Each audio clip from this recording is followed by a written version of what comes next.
સોમનાથમાં 70થી વધુ ગેરકાયદે મકાનોનું ડિમોલેશન વિરોધ કરનાર કોંગ્રેસના ધારાસભ્ય સહિત 15 લોકોની પોલીસે અટકાયત કરી।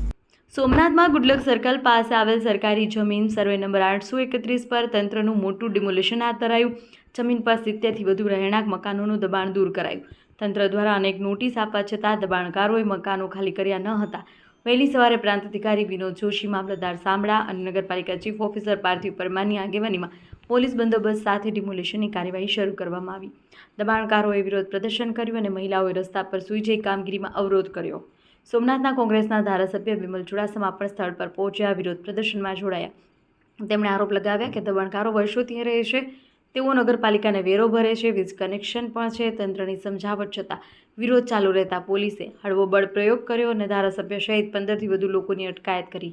ધારાસભ્યને એલસીબી કચેરી ખાતે લઈ ગયા। જિલ્લા પોલીસ વડા મનોહરસિંહ જાડેજાએ સ્થળની મુલાકાત લીધી। એલસીબી, એસઓજી અને સ્થાનિક પોલીસનો ચુસ્ત બંદોબસ્ત ગોઠવવામાં આવ્યો છે। આ વિશાળ જમીન પરના દબાણો દૂર કરવાની કામગીરી 2 દિવસ સુધી ચાલશે। અહેવાલ મા ન્યૂઝ, સબ્બીર સેલોત, કોડીનાર।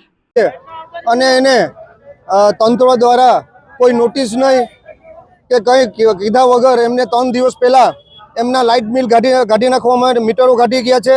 અને ત્યાં એમની પાસે 60-70 ઘણા વર્ષોથી એ નગરપાલિકાને જે વેરો પણ ભરે છે, જે લાઇટ બિલ છે એ પણ એમના નામે છે, કૂપન પણ એમના નામે બોલે છે, અહીંનું એડ્રેસ બોલે છે।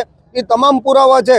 એ પુરાવા રજૂ કરવા છતાં પણ અહીંના કલેક્ટર જે પોતાની આ પેઢી સમજે છે, એ ગરીબ માણસો હોય કે કોઈ હિન્દુ હોય, મુસ્લિમ હોય, મંદિર હોય, મસ્જિદ હોય, એ કોઈ કાયદો કે કાયદાને નેવે મૂકી અને બાબા સાહેબ આંબેડકરના પણ બંધારણને નેવે મૂકી અને તંત્રને મોકલી દે છે। ત્યારે આ લોકોને કોઈ પણ કારણ દાદાગીરી કરીને મીટર લઈ ગયા। આજે સવારે આવ્યા અને કીધું કે આ તમારું ડેમોલેશન કરવામાં આવશે। મામલતદારને મોકલ્યા એટલે મને જાણ થયેલા તાત્કાલિક હું આવેલો અહીંયા અને મેં પૂછેલું। આ લોકોએ કાલે પરમ દિવસે કોર્ટમાં પિટિશન પણ દાખલ કરી દીધી છે।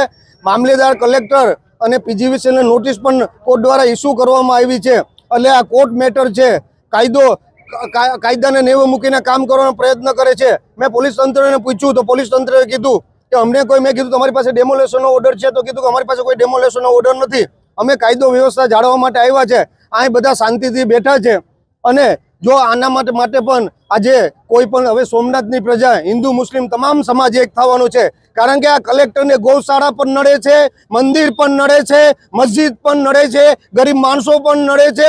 તો આ કલેક્ટર શું કરવા માંગે છે? આ કોના એજન્ટ છે અને કોના ઈશારા કરે છે? હું તો કહું કે આ ભારતીય જનતા પાર્ટીના એજન્ટ છે, એને ઈશારા કરી રહ્યા છે અને ગરીબ માણસોને હેરાન કરી રહ્યા છે। ત્યારે હું એને જાહેરમાં ચેલેન્જ આપું છું કે તમારામાં તાકાત હોય તો હોટલો છે બિનકાયદેસર છે, બિલ્ડિંગો બિનકાયદેસર છે, પાર્કિંગની વ્યવસ્થા નથી। આજે ભારતીય જનતા પાર્ટીના કોન્ટ્રાક્ટરો છે અને એ તમારામાં તાકાત હોય તો ત્યાં મારી સાથે આવો, હું તમારી સાથે રહીશ અને એ પાડીને બતાડો। પણ આ ગરીબ માણસોને હેરાન કરવાનો પ્રયત્ન, મંદિર પાડવાનો પ્રયત્ન, ગૌશાળા પાડવાનો પ્રયત્ન, મસ્જિદ પાડવાનો છે। આ સોમનાથની પ્રજા વર્ષોથી શાંતિપૂર્વક રહેતી હતી। આ કલેક્ટરે આવી ને અમારી પ્રજાને માં અશાંતિ ફેલાવી દીધી છે। પણ એના માટે સોમનાથની પ્રજા 100% લડશે અને ન્યાય માટે થઈને લડશે અને અમે એને કરીને બતાડશું।